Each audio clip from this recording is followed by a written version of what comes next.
Don, tatapos yung Ginebra ngayon na bakit na finals? Ano mga sabi niyo sa pinakita niyo ngayong gabi?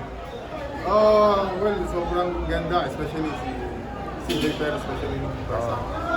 Siguro kung hindi siya nag-explode ng gano'n, hindi kami makakuha ng comfortable lead going to the second half. Yun nga, nung lumamig na si CJ, ikaw yung tumapos eh.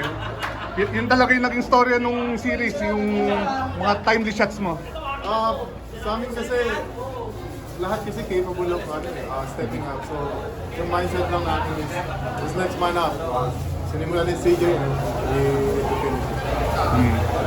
Gano'n ka sir pakiramdam na back kayo sa finals? Sobrang saya. Ngayon, makakapahinga na, ma-refresh na yung utak. So, makikita natin sa game.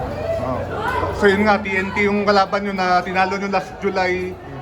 Sigurado papasok siya sa finals na mas gutom sa inyo dahil yun nga. Mas gutom and well-rested. So, I think siguro pagkahandaan naman namin sila eh.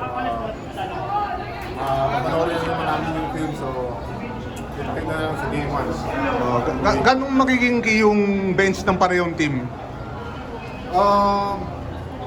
Sobrang magiging importante, especially yung Tokinex, kung nagad sila ng mga player like lalo, yung mga medyo malalim na rin yung bench nila. So, wala, talagang kailangan lang pag sabayan namin din yung bench na. Doon nung nag-44 ka, may 24 ka nung third quarter eh. So hindi Nung hindi nasa akin next month. sa LX ka eh. So siguro ramdam mo yung 30 points si CJ nung first quarter. Oo. Hindi kasi pag ganun ka na, like, nakuha mo na yung rhythm mo, tapos yung momentum. Parang ano na yun eh, parang sobrang laki na nung run sa lahat ng nakikitira mo.